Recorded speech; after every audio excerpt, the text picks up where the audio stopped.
I often become withdrawn and moody, dwelling on the insufferable state of life. So you just become like a me when I was 14. And I am compelled to make the weak suffer. So me when I was 16. And then I have no compunction against tampering with the dead in my search to better understand death. 18 to 19. I want to achieve... Welcome to Monsters and Multiclass, your Dungeons & Dragons fix. I'm Ellie. I'm Jared Bornigal. And I'm Will Meldon. And we'll be hanging out with you for a while to talk about anything and everything D&D related. On this episode, we are taking a look at Orcus, the Demon Lord, just continuing down the list. So let's dive into it. So yeah, Orcus, he is the Prince of Undeath. Orcus is the one, my understanding is the one who is responsible for undead existing within the material plane, within the D&D multiverse. He takes some pleasure in the suffering of living, but far prefers the company and service of the undead. His desire is to see all life quenched and the multiverse transformed into a vast necropolis populated solely by the undead creatures under his command. Pretty straightforward goal. It's tough. I mean, it's a tough goal, but it is really cut and dry. I really appreciate that Orcus takes some pleasure in the suffering of living. It's like, oh, well, that's like one of my side hobbies is making sure that mortals suffer. But like in general, I prefer the company and service of the undead. Okay, Orcus. Good to have boundaries, I guess.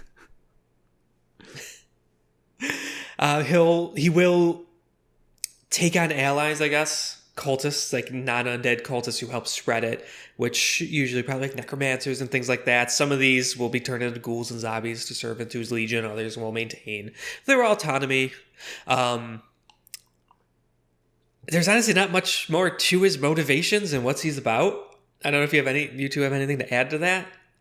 Like, that's Orcus. He wants everything to be undead. End of list.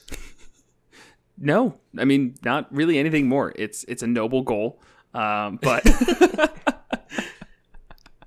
I'm sure there's a lot from previous editions and books and lore. I know Orcus is kind of a famous demon lord. I know he's showed up in other things, but as we always talked about the demon lord things, and pretty much all the monsters we do for the most part were primarily focused on 5th edition D&D, and this is who he is in 5th edition D&D. Right, and taking out the earlier editions or extra, I guess even, what's the word we're looking for? Just extra lore from whatever sources across the world.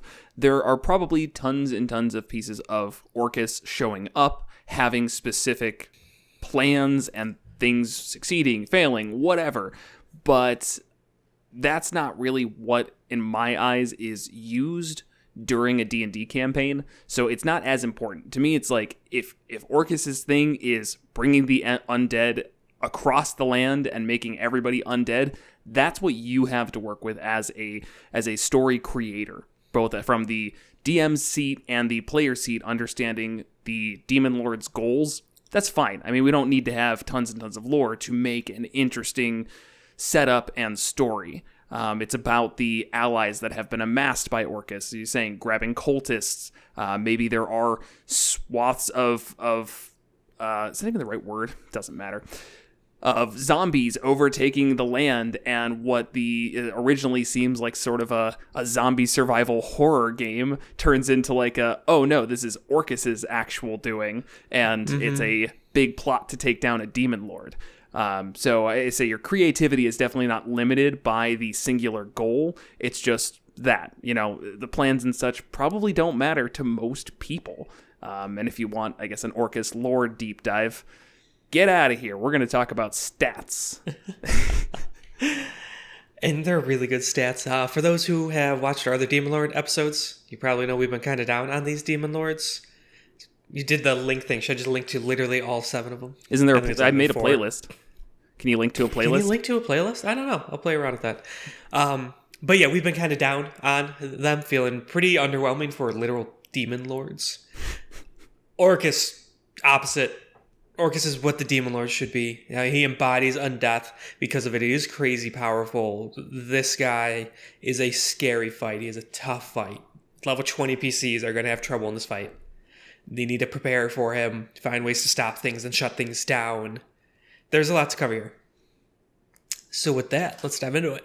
So Orcus is challenge rating 26. Armor class 17, but if he's holding the Wand of Orcus, armor class 20, which of course he's going to hold the Wand of Orcus. He's Orcus. And we'll actually loop back on the Wand of Orcus because there's some... It's his wand. Why wouldn't he hold it? Right. There are reasons. We'll loop back on that. But let's get through the stat block. 405 hit points, 40 foot speed, and 40 flying speed. Yeah, he has big wings. I guess we kind of skipped over the explanation, description of how he looks.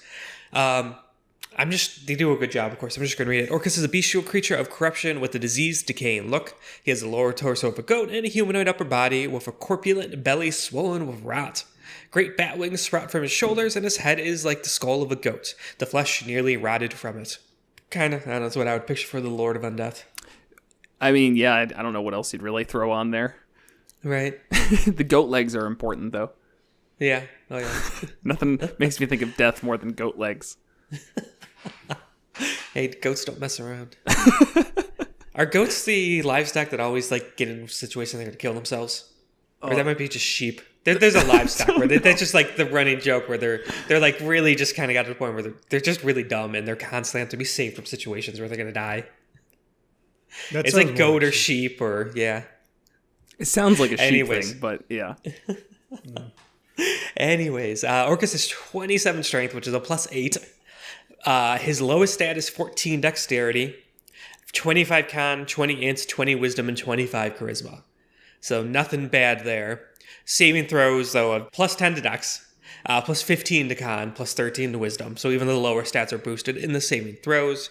+12 to arcana as a skill, and +12 to perception. Probably not coming up a ton. Just like all demons, damage resistance to cold, fire, and lightning, and immunities to necrotic, poison, bludgeoning, death, piercing, and slashing. That is non-magical. I guess the necrotic immunity is unique. All the other demons are immune to poison. So one of those things little that difference. It would be like Jublex being not immune to acid. It's just you gotta have it. And he has conditioned immunity as charmed, exhausted, frightened, and poisoned. True sight out to 120 feet. Knows all languages is telepathy out to 120. So good start. Then, if he has the Wand of Orcus, he has the Wand of Orcus feature. The wand has 7 charges, and any of its properties that require a saving throw have a DC of 18. While holding it, Orcus can use an action to cast Animate Dead, Blight, or Speak with the Dead. Alternatively, he can spend one or more of the wand's charges to cast one of the following spells from it: Circle of Death, Finger of Death, or Power Word Kill, and then gains 1d4 plus 3 charges daily at dawn. This gets better, but we could talk about the spells. Yeah, I mean, just right out the bat, those are some really scary spells. I mean, Power Word Kill obviously is terrifying, because that's the one that if they're under 100 HP, you just die outright. Yep. No save. Yeah. It just happens. Yep, that's it. You can do that twice. So, yeah, that's pretty terrifying. But even Finger of Death and Circle of Death. 3 times. It's 2 charges. It has 7. Oh, it costs 2 charges. Right. Yeah. Right. Okay. Yes, that is a little bit different. So, but yeah, and Circle of Death, Finger of Death, both are just, again, terrifying, high damage. Finger of Death is the one that if somebody's killed by it, they just come back as a zombie, which means there's no chance of using Revivify or anything as well. So while it may not have the damage output and lack of saves that Power Word Kill does, it can just be consistently used and do 78 plus 30 necrotic damage. Mm-hmm. My advice would be to just Power Word Kill your cleric immediately, right out of the gate. Well, if they're level 20, they're going to have more than 100 HP. Right, all right, so hit him once. Just set it up. Power Word Kill him. Mm-hmm. I mean, they're not going to be that much over 100. No, Don't not Power Word Kill your players. No, ever. It's And almost never, like a never little do that. mean to have throw this against your players. But I mean, an Orcus fight is where you're going to pull it out, and it's going to be like, yeah, that's fair. Yeah, and we're levels 20, and hopefully we're prepared for it. And Power Word Kill doesn't it doesn't make you unrevivifiable or unresurrectable.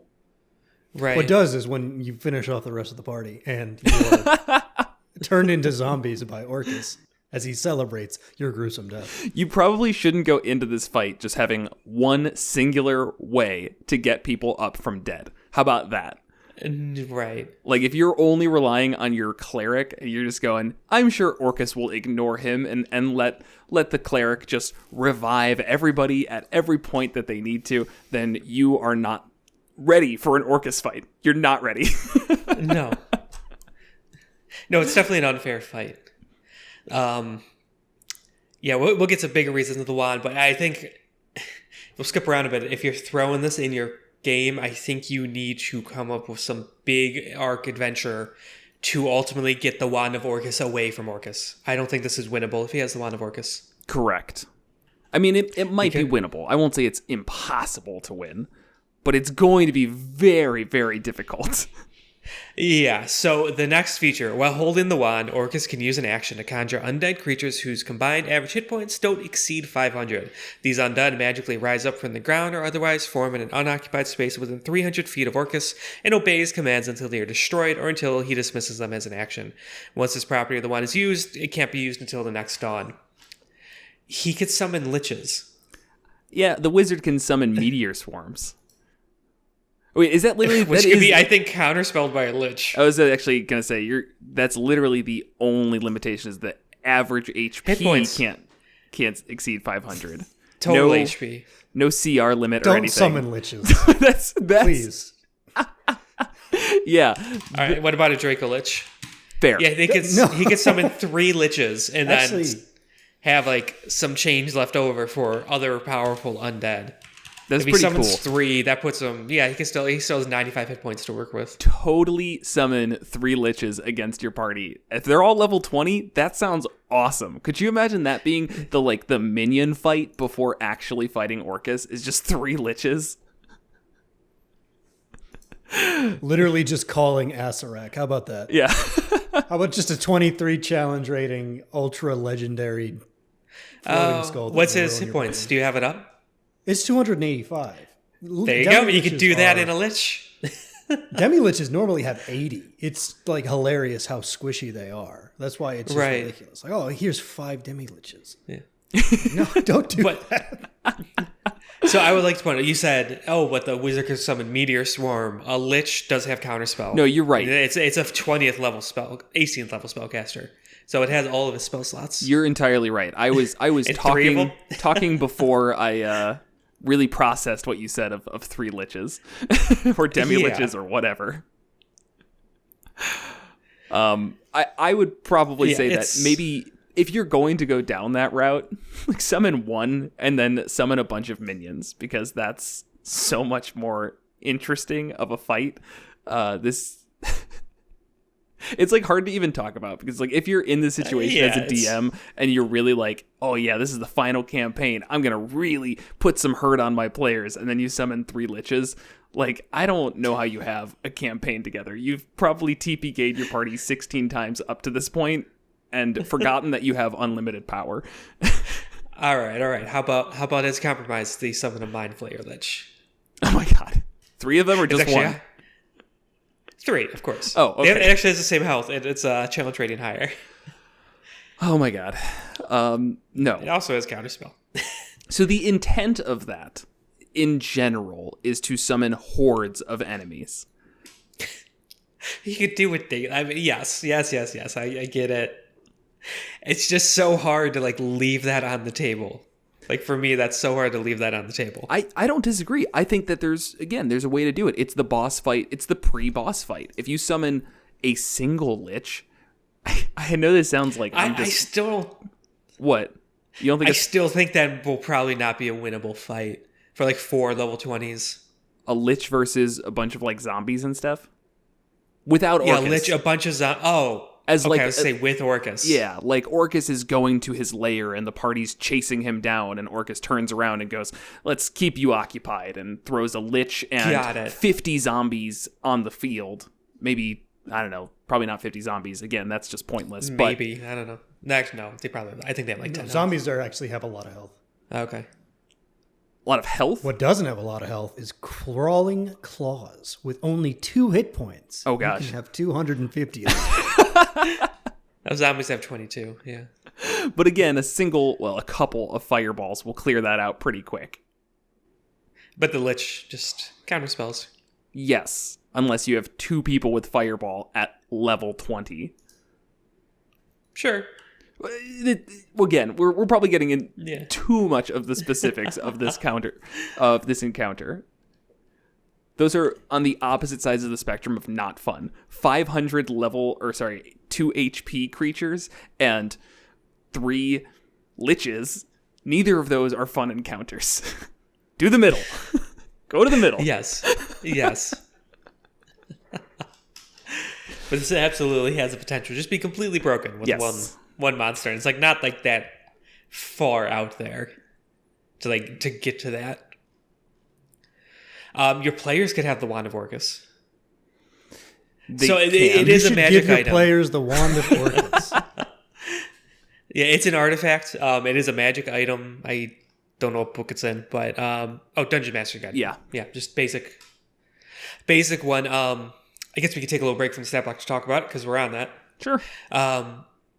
It does say that sometimes he will let it slip from his hands because it's sentient. It has its own will and will let it go out into the world and cause havoc. And it has a tendency to find who it needs to find, is what it says. So that is one way to kind of tone down Orcus. Fight him without the wand. Maybe there was a pre-boss before that who had the wand. Like there was an arc that ended with like that guy with the wand. It was a big boss fight, and then like the final act of the campaign, the final arc is figuring out how to get to Orcus and killing him, and he no longer has the wand. Man, if Orcus was real smart, he'd plant some some rumors that the only way to actually kill Orcus is to use the Wand of Orcus, and then just have the party deliver the wand basically to him. Just be like, oh, thank you for bringing that to me. That'd be good. Power word kill. I'm taking this, and you've completed the final part of my plan. That would be so good.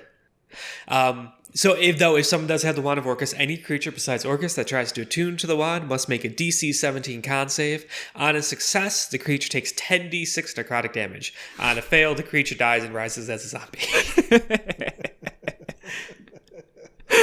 So you should give your players the Wand of Orcus. Doesn't matter what level. Just do it. It's hilarious. It's so mean. I just love that the flavor of the plants wither, drinks spoil, flesh rots, and vermin thrive in the wand's presence. Could you just imagine, like, as a player group just walking into a room and there's just rats and bugs everywhere and just like it's a rotting, disgusting room, and in the center there's just this staff, and somebody in that party is going to say, I want to touch it. I gotta find out what happens. Well, so is it if you attempt to attune? If you attempt to... Is that... right. Yeah, it has to be a deliberate thing. It's just not touching it. Right. I still wouldn't want to touch it, though. No. But so if you attune to it and you have it in the hands of one who is attuned, the wand can be wielded as a magic mace that grants +3 bonus to attack and damage rolls, and it deals an extra 2d12 necrotic damage on a hit. So already, that's awesome. Yeah. Yeah, and we see that with... The nice thing about Orcus's stat block is they actually integrated all of the Wand of Orcus stuff directly in there. So it's really easy just to see, like the Wand of Orcus is one of the actions, which I'm sure we'll talk about again, but it puts in all these numbers for you. So in addition to being the +3 weapon and dealing extra damage, it does have random properties as... There's tables in the Dungeon Master's Guide of minor and major, beneficial and detrimental, and this is stuff like... disadvantage or advantage on spell saves, extra damage, get an extra skill, things like that. There's big tables, so we're not going to go through them all. But this one gets 2 minor beneficial, 1 major beneficial, 2 minor detrimental, and 1 major detrimental. And those major detrimental can be kind of rough. Like here's one, if it's a 6 to 10, where you're attuned to the artifact, you determine your alignment daily at dawn by rolling a d6 twice. On a first roll, a 1 to 2 indicates lawful, 3 to 4 neutral. So you roll for your alignment every day at dawn. Yeah. That's rough. Yeah. Yeah, and you mentioned the idea of like setting up an arc to make sure that Orcus doesn't have the wand. And I'm definitely getting, Lord of the Rings vibes. The idea of somebody needs to, for whatever reason, attune to the wand and bring it to a place, let's say, and they have to deal with one of these detrimental properties for that length of time, and everyone's kind of fighting against whatever those are to make sure that they can complete the mission. Some of these, just that won't work, and you might need to like pick it off the list, not roll off the list. Right. This is. I would make up something totally on your own. Like, here's a good one that I just came up with. Every time you kill something, it comes back as a hostile zombie. Oh, gosh. Oh. That could just be... I would do that as, like, an area thing. Like, anything that dies within 100 feet of the Wand of Orcus comes back as a hostile zombie. Because otherwise, you're just going to have, like, the situation where somebody's like, I'm going to do some damage to it, and then not kill it, let somebody finish it off, and we'll get around that. No. You're not getting around this. Perfect. And that's like annoying, creepy, weird, and not game breaking. Right. Yeah. Like the first one's just pure flavor, but really cool flavor. While you're attuned to the artifact, your body rots over the course of 4 days. After which the rotting stops. You lose your hair by the end of day 1, fingertips and toes by the end of day 2, lips and nose by the end of day 3, and ears by the end of day 4. Finally, a use for the undead warlock features.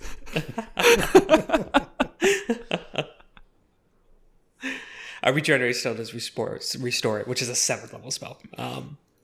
So up there. So yeah, maybe just like draw that out longer, but it's whoever's holding is clearly. Or there's one that's really rough. Creatures with a challenge rating of 0, as well as plants that aren't creatures, drop to 0 hit points within 10 feet of the artifact.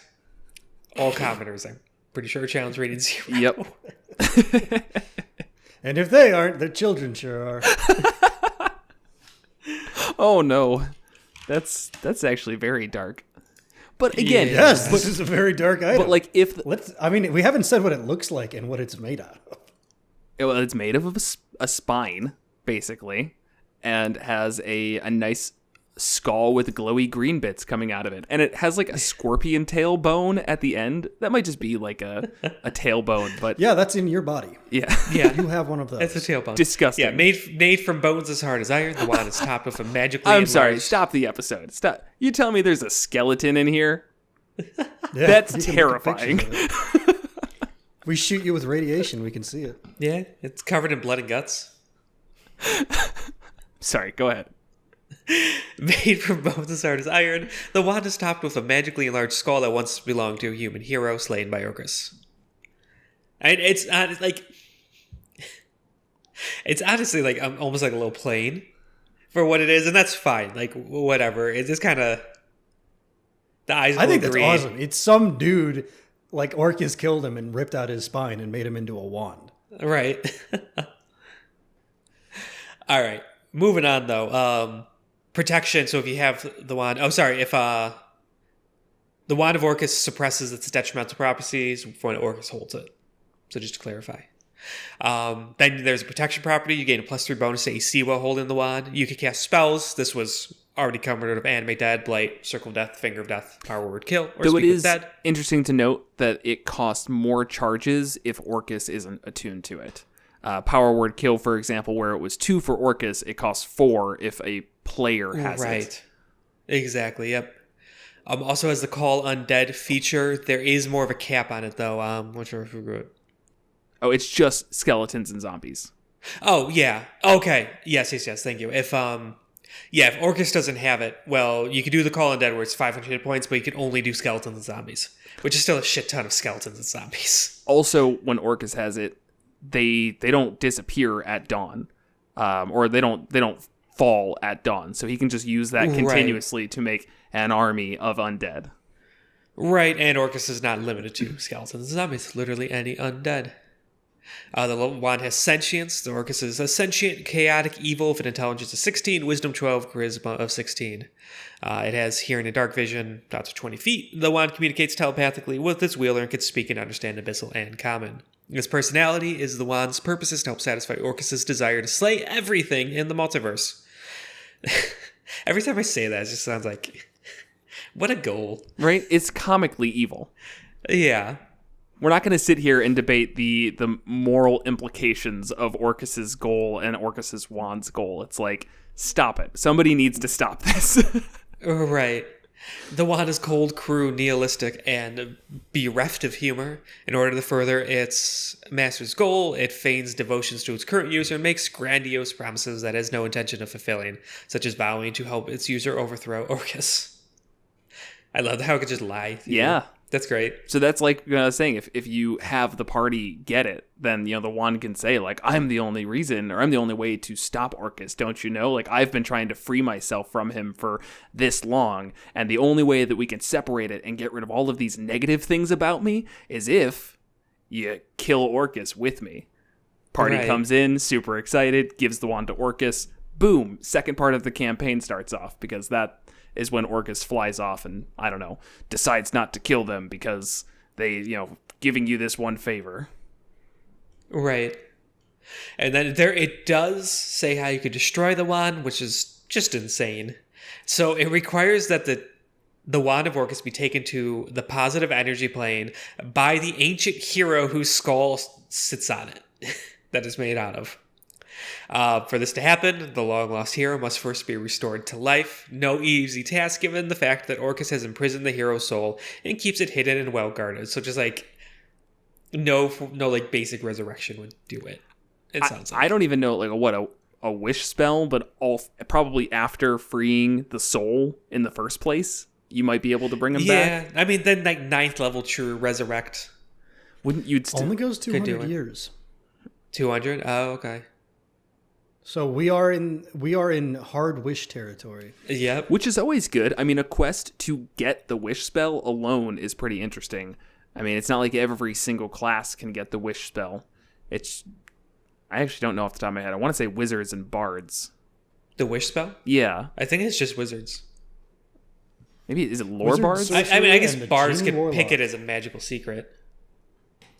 Wait, what was that, Will? I'm sorry.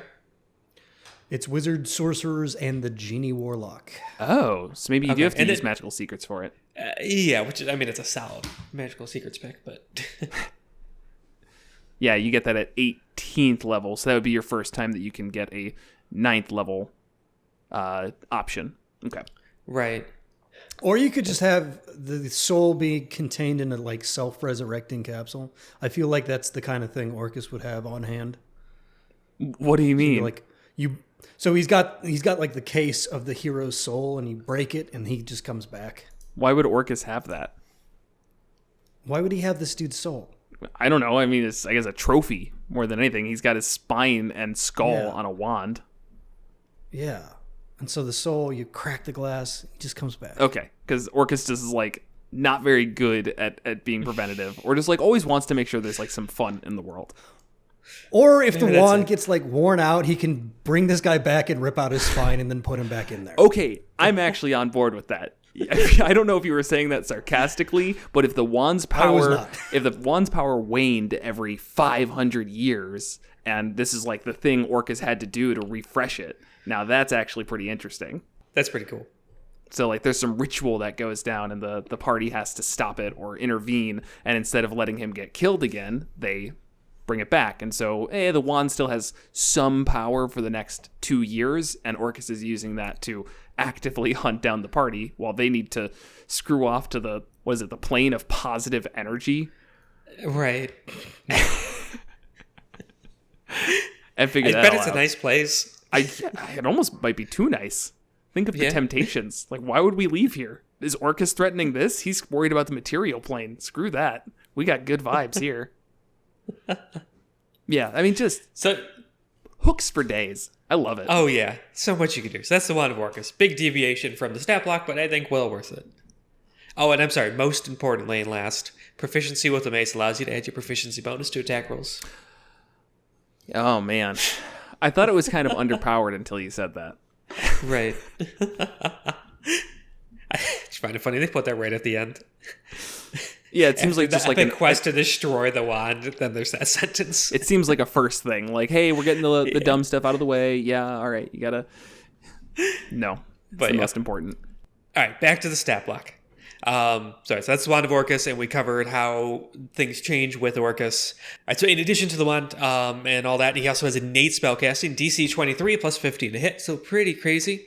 Innately casts the following spells at will: Chill Touch at 17th level, and Detect Magic. And 17th level Chill Touch is doing 48.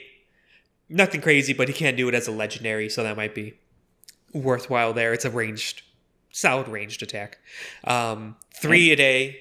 Important to remember, also prevents healing. So, if somebody goes down to 0, right. It just keeps them on the ground.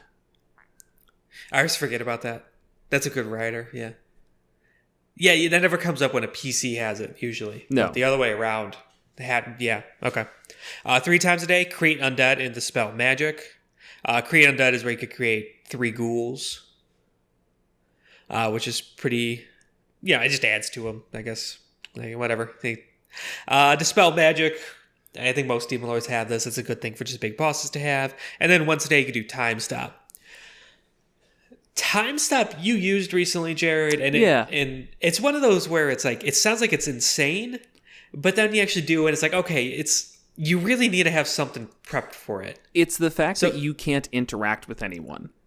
Yeah, so Time Stop is a 9th level spell. It's 1 action to cast. You briefly stop the flow of time for everyone but yourself. No time passes for other creatures. While you take 1d4 plus 1 turns in a row, during which you can do actions and move as normal. It ends if one of your actions during this period or any effects that you create during this period create a creature other than you or an object being worn or carried by someone other than you. In addition, the spell ends if you move to a place more than 1,000 feet from the location where you start. So you can't do it and then dump 3 fireballs down on people or stuff like that. With Orcus, he could absolutely cast create undead. Oh, that costs a minute. Damn. Oh, I guess it does. Oh yeah, I thought animate dead and create undead were actions, but no, they take a minute, so you couldn't even do that. That was my thought. It's you do Time Stop, and then you do create undead 3 times, and you have 9 ghouls. Oh, wait. There's...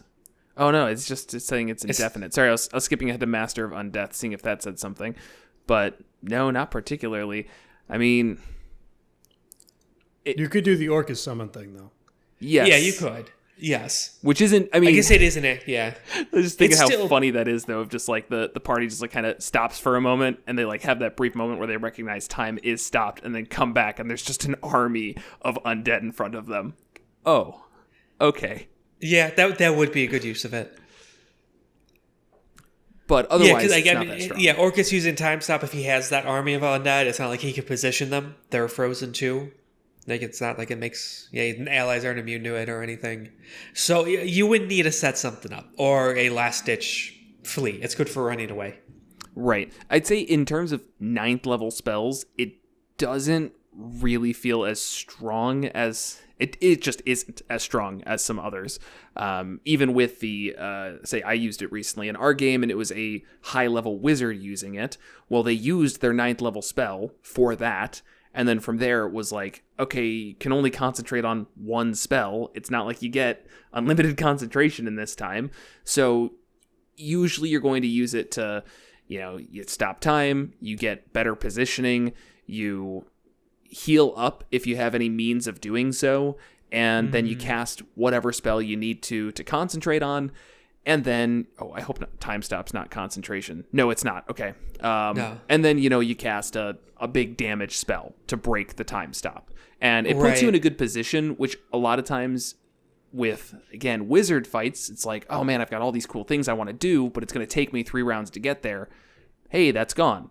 With Orcus, I just don't really see the plan coming together. You can summon 500 HP worth of undead without casting Time Stop, and you're doing the same thing. Right, taking an action. Yeah. Yeah, it's just... And Dispel Magic, I would rule, ends it. If he casts it's not Dispel damaging. Magic? Yeah, if he casts Dispel Magic on somebody...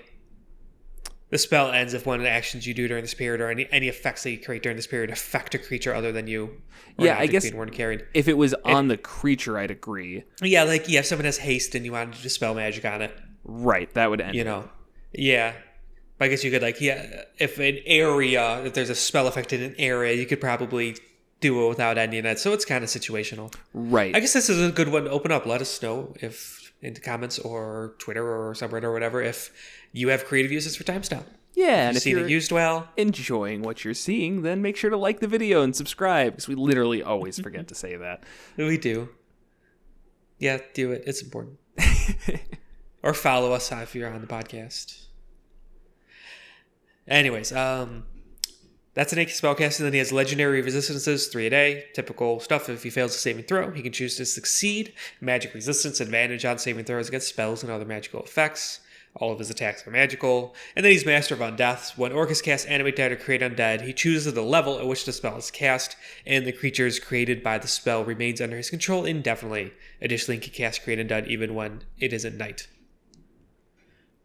Great. Yeah. Even more powerful undead stuff. Just like a reason to give him minions. It's not like you really needed much of an excuse, but right. There's a mechanical way to do it. I don't know. Those I almost consider a bit pointless, because it'd be like saying, I don't even know. A bandit captain has bandits by his side, and he can summon bandits, and they follow him for 2 months. It's like, I don't care. He's going to have bandits by his side, because that's what is necessitated by this story. I mean, that's...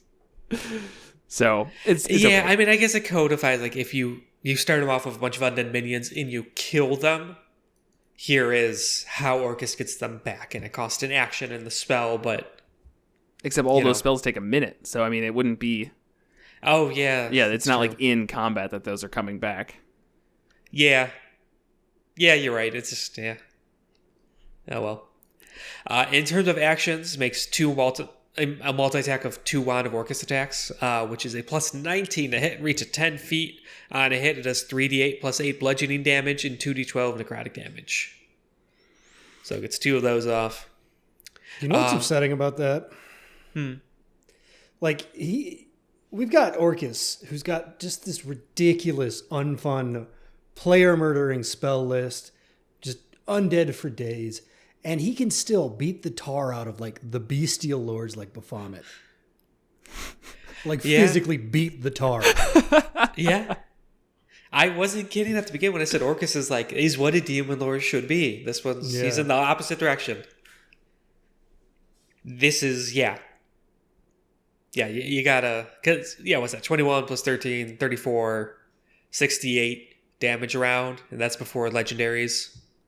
And then plus he's always going to be surrounded by a horde of just insane undead. And he's like the tankiest, tied with the Demogorgon too. There's just no weakness in the stat block comparing him to the rest of the demon lords. No. Yeah, I mean, even looking at like the plus 10 to dex saving throws, like that's his lowest save. And I mean, dexterity effects for the most part probably aren't going to get through anyways. I mean, we've got fire and lightning resistances, so it's not like you got any of those. And any of the other ones probably aren't that scary to Orcus, I'd say. So it's not like, I guess Disintegrate is one that might come through, but you're risking a lot to hope that gets through in the first place when he has advantage on the saving throw. And then if it succeeds... Plus 10. Yeah, plus 10. And if it succeeds, it's like, okay, you know what? That one would be pretty damaging. There's my legendary resistance. Right. So, yeah, no obvious weak points. No. Other action, Tail, I think he would only use this if he doesn't have the Wand of Orcus. Plus 16 to hit, reach 10 feet, 3d8 plus 8 piercing damage, and 2d8 poison damage. Definitely pretty good. I will say... No, I mean 30 damage. Yes, in comparison, it's nothing, but... Yeah. If for some reason, if you manage to get the Wand of Orcus away from him, I would still want to give him just a weapon, just like a mundane weapon. So he can still make 2 attacks with like a greatsword or a giant mace or something. It's still not even going to be mundane. Like, I mean, you can't tell me that Orcus doesn't have, like, the great sword of Undeath next to him as well as, like, just goes over to his weapon wall and is like, right, need my backups. Right. An entire rack of extra edgy legendary weapons. Right. No, and this is the skull and spine of the last adventuring party who tried to kill me, and the one before, and the one before. Just, yeah. And then he has legendary actions, kind of typical stuff of 3 legendary actions. Different actions have different uses. These can be done in between other players' turns, at the end of other creatures' turns. So it just can't be done at his turn. So you can make a tail attack for 1 action, or for 1 action he costs Chill Touch, or for 2 actions, Creeping Death. Orcus chooses a point on the ground that he can see within 100 feet. A cylinder of swirling necrotic energy, 60 feet tall, and with a 10-foot radius, rises from that point and lasts until the end of Orcus's next turn. Creatures in that area are vulnerable to necrotic damage. Yeah, and Oof. I think Circle of Death and Finger of Death are both necrotic damage and Chill Touch. Yep, all necrotic. His wand attack does 2d12 necrotic. Plus, the other stuff. Right. But Chill Touch, I mean, that's, again, just a cantrip. Legendary action would probably be one of the follow-up ones, is now doing 48 doubled. Yeah. It's pretty good for a legendary action. Yeah, basically 8d8. The only thing I would say is the Creeping Death, the cylinder, it's a 10-foot radius. It's not that big. It's pretty easy to get out of it. Yeah. And you most likely get like 1 party member in it at a time, because if you're at the point where you're fighting Orcus, I would hope people are kind of tactically aware enough to let's not all stand in a big group. It doesn't actually matter. Beyond the Creeping Death, I don't think there's much that Orcus has for AoE. But you're right. Well, it's really some of the Lich, but yeah. Circle of Death is also necrotic fireball, so. Oh, yeah. Right. Sorry, that one is a radius. Oh, yeah. There's something. Regardless, it's something that Orcus can do and would do as the legendary action right before his turn. I would see it, or maybe two before or something. Just recognizing that this person's turn ended. I am going to put Creeping Death on them so that they can't move, and I will wait until then. I mean, again, we're talking about a very intelligent demon lord. We're not going to be pulling punches to that extent. Totally. And I'm sure there are plenty of undead that do necrotic damage. I know there are undead that do necrotic damage, so we can have minions. Good point, too. That take advantage of that, too. So that's the stat block. What? Just thinking you just get a bunch of liches with Finger of Death and you have them all prepare to just nuke one person. Oh, man. It's how much damage did I did 900 damage. Just to you. Yeah, what is that average of 78 plus 30? Be 28, 58. Okay.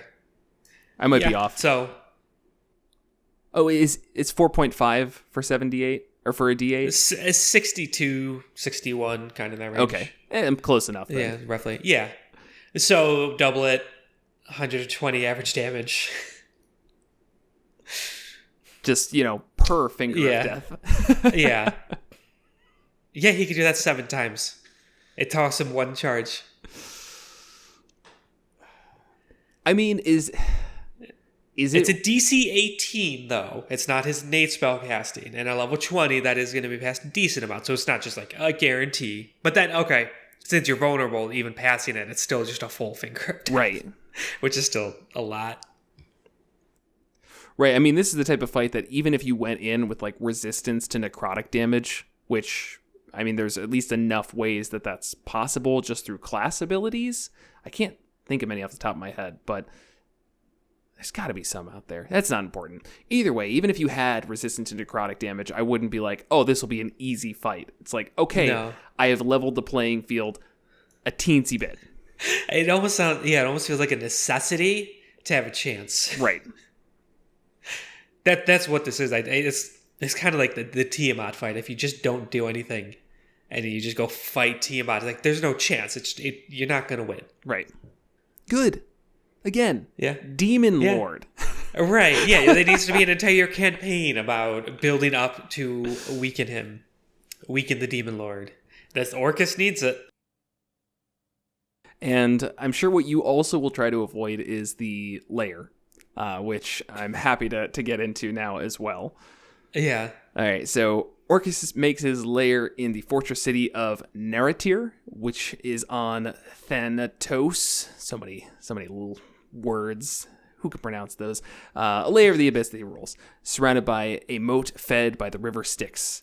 Narratere is an eerily quiet and cold city, its streets often empty for hours at a time, and the central castle is of bone, interior walls of flesh, and carpets made of woven hair. Gross. Yeah. Brutal. Yeah. The city contains wandering undead, many of which are engaged in continuous battles with one another. So the lair itself is just in that city, but I can only assume that the bone castle is probably where your fight is going to lie. Mm-hmm.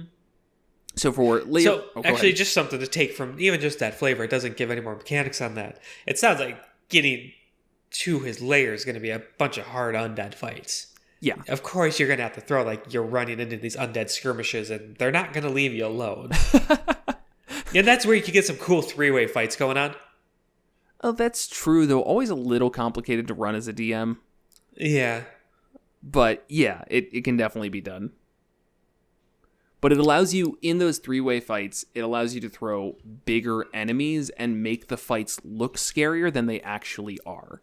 Because if things are seeming a little too tough or whatever, then, all right, this round, they're going to attack, I don't know, party A and your party C. So great, you're all clear this round.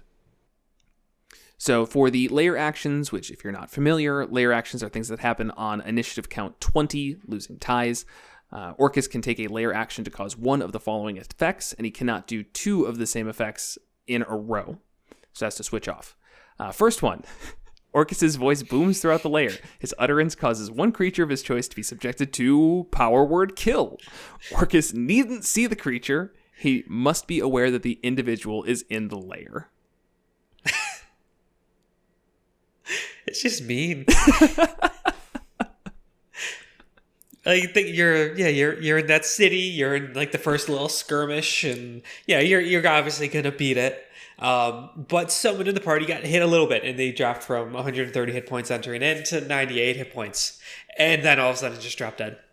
Once they enter the lair, because the city itself isn't considered the lair. It's not that wide, but still, you step in. Orcus goes, "Oh, somebody's in my lair." Kill. Hey, get out of here! You just die. Yeah.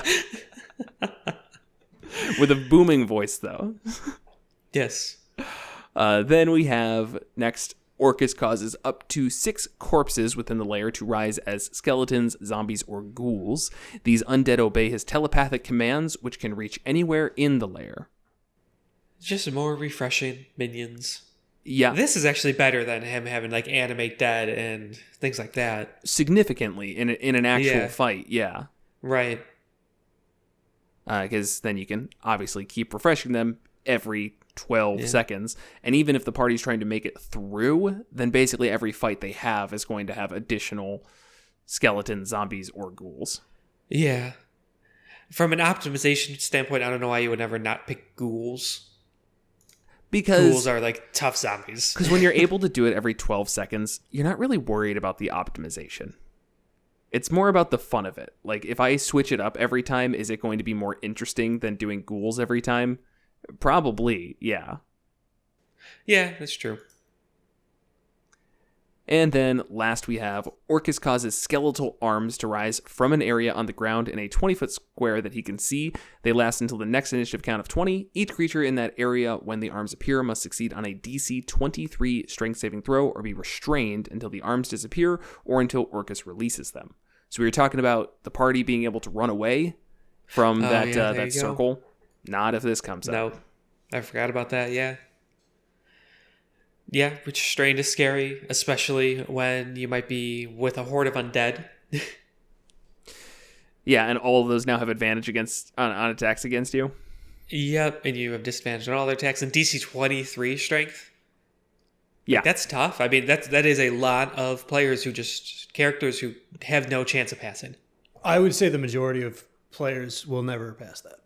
Yeah, unless they are I know there are some, you could have characters where they are not strength based, but maybe they have 12 strength. And so they get +1. That's not going to be enough. That won't do it. Unless they have strength saving throws too. Which is, not definitely pretty limited. So. Paladins, fighters, barbarians. Rangers have it. Oh, that's right. They do have strength. That's always so weird. Which is weird. Yeah. So I don't know if all of those. I don't know. I wouldn't say that. Are you very confident? pretty confident. I don't know. Okay, I'm not. I don't wake up every morning and study that, but I'm definitely sure that barbarians do. I'm definitely sure that fighters do. It's really only paladins that I'm on the fence on, but I'm pretty sure. And now we got to look. They don't? What do they have? Wisdom, charisma. Okay. Why barbarians aren't gonna either? That would be That would really just silly. be dumb. They have strength and con. Yep. That makes sense. Barbarian, fighter, monk, ranger. Oh, yeah. I forgot about monks. Oh yeah. Okay. So okay. There's pretty much any of your spellcasters. They have no chance. Right. The only thing that spellcasters do have in comparison, though, is spells to get out of it. I mean, Misty Step or any teleportation spell would be the other thing to use.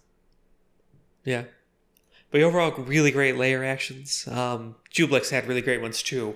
And in the Jublix episode, top there, links, etc., we talked about how these are kind of like the first really powerful layer actions we've seen. Because a lot of times they're very middling or very weak and just kind of dull. Orcus is continuing that trend, which I like to see. Yeah, good layer The actions. power word kill one's a bit much. You would need to find your part. Create a magic item like ring of power word kill shielding or something. Just some way to protect from it. Yeah. It has too many ways to do it. And you can do that, again, that can be the entire campaign. You know, once you know Orcus is there, you have a couple of problems. One, Orcus is unbeatable. So here are the 4 magic items that you need in order to make Orcus beatable. 2, you need to get rid of the Wand of Orcus. That probably has a couple extra steps to it, but that is a major part of the campaign as well. Or just keep it from him. Like, even if you don't want to go down the road of having to destroy it, just get it from him and have it somewhere else in the material plane where you go and fight him. Sure. And then, of course, dealing with actually getting to his lair, getting through there, getting to the lair, and actually fighting him. I mean, that's just... Right. It's an entire campaign. My only... The only thing that upsets me is that I'll never actually have the drive to put this campaign together. I know it would be fun. I was about to say, I think it would be fun to play in that. I don't think I want to run it. I don't either. But I think it would be fun to play. But I know there's people out there who do, and they should. Yeah. It would be very fun. Yeah. I just don't like MacGuffin games. That's not my style. Right. I tried it once, and I was like, oh, I'm just sending you guys on fetch quests. I don't like this anymore. All right, we got one last, well, I guess 2 things, but regional effects are next. And this would be the region containing Orcus's lair, warped by Orcus's magic, of course. And this is dead beasts periodically animate as undead mockeries of their former selves. Skeletal and zombie versions of local wildlife are commonly seen in the area.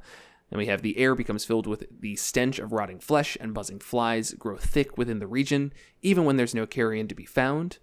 And then, if a human spends at least 1 hour within 1 mile of the lair, that creature must succeed on a DC 23 wisdom saving throw or descend into madness. And then madness is determined by the following table.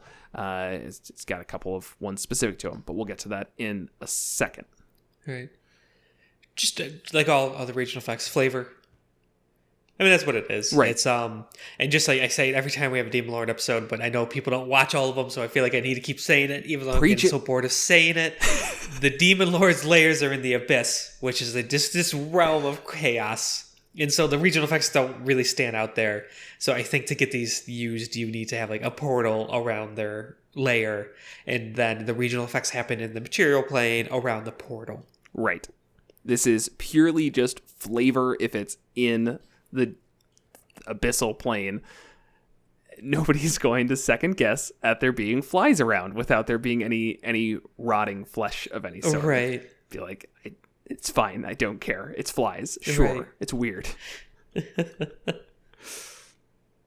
Except for the madness, that one might be a little bit harder to have as a portal, but it still can work. I mean, again, that's right. To me, the regional effects are what kick off this type of campaign. That's always how I think of it. It's there is something that happens that the party is sent to investigate, and oh, weird, there's a portal with zombies and skeletons coming out of it, and all of this weird stuff has been reported, and we see walking corpse horses. It's creepy stuff. It's a good start. Yep, it is. So then we get to the madness table. So madness, if you're not familiar with it, is basically just a personality flaw that gets attributed to a character. Usually it is curable by means of things like greater restoration and other similar things. I don't remember off the top of my head. The specific ones to Orcus are, if I often become withdrawn and moody, dwelling on the insufferable state of life. So you just become like a me when I was 14. And there's, I am compelled to make the weak suffer. So me when I was 16. And then I have no compunction against tampering with the dead in my search to better understand death. 18 to 19. I want to achieve... All right, I'll stop with that joke. But I want to achieve the everlasting existence of undeath, and then I am awash in the awareness of life's futility. So a lot of nihilism ones. Yeah, I say the last ones just sounds like typical current day, current era people. Yeah, present day, present time. Yeah. So. These I actually like in terms of madness, for most of them. Yeah. They're not like a character ruining. They can be subtle enough where someone's like, well, there's something serious up with you. We need to stop everything we're doing and get this taken care of because you're trying to murder our party all of a sudden. Right. These ones are... This is more like, okay, there's something weird brewing underneath. And... additional angst that gets added. Now, of course, depending on how the player takes it, then... it can grow and whatever. I definitely have a lot of thoughts on madness, but we're going to record a whole episode on madness pretty soon here, so I won't go into how exactly I'd handle it. You got to wait and see. Deal with it. Ooh. Yeah. But as it is, I like these because it doesn't seem like it's going to be noticed in 5 minutes and then cured in 5 minutes. This might actually squeak by for a little. Right. Yeah, that is... Orcus and his wand. I feel like throughout we did a pretty good explanation of how you would use him and these different things, and so I don't know if we need to specifically re-talk about that section of this. No, but it feels like a really discussion. Abrupt stop to the episode. It does, yeah. He's crazy. It's like this is an insane fight. I don't know what else to say. He's incredibly powerful.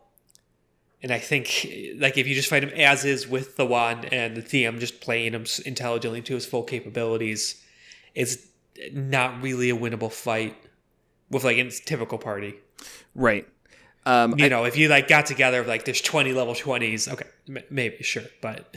I'll actually add something onto that, where I don't think it would be a fun fight. Regardless of, the winnable or even close, I think that managing all of this would be a slog for a long part of the fight. The idea of summoning all of these creatures, we've seen summoning just isn't very fun in D&D, mainly for players. For DMs, it's kind of just the norm of adding more enemies to the everything there. But, when we talked about the idea of adding on 3 liches, yeah, that's terrifying, don't get me wrong, but oh my god, will that grind everything to a halt. The amount of spells then that you have to deal with and keeping track of whose reaction's been used because counter spells are being thrown around, and also you're managing Orcus's stat block, it's a good thing that the fight would be over so soon in destroying the PCs, because keeping track of all of that isn't very fun. So as terrifying as this fight is, I don't think it would be a fun fight for a DM to run. I think you want your party to find ways to make it, to take away some of these abilities, to take some of that load off of you so that you can just run the fight in its, I guess, difficult enough state. Totally. Yeah, that makes a lot of sense. And something that's never difficult is using our code, MNM50, to get 50% off a subscription to Bardly. It's super easy. All you have to do is put in the code, and you get access to this thing. You don't even have to know what it is. I don't need to tell you about Bardly. I don't need to tell you how great it is to have music easily available for your games, how simple it is to send a link to your party members in an online session so that they can listen to the music that you control. I don't need to tell you about their wide array of songs to choose from, or even the ability to add your own music so that you can integrate it into your gameplay. I don't need to tell you any of that. All I need to tell you is that you can use the code MNM50 to get 50% off a 3-month subscription. That was a smooth crossover segue. Probably one of my better ones in a while. Yeah, good job. Yeah. But I believe that is everything we have. Yes. As usual, if you do want to support the show, check out Bardly or any one of our other affiliates, or buy merch, because I've got Monsters of Multiclass stuff for days right now. You can head over to monstersofmulticlass.com/support. And as usual, thank you to our patrons, Jeff W., Joe P., Vincent M., Isaac M., Sensible D20, Star Shinobi, Adam A., Ed G., Bob F., Craig A., Brian H., and Luca L. You're all amazing, and thank you so much for doing what you've done. Yep, as always, thanks for watching.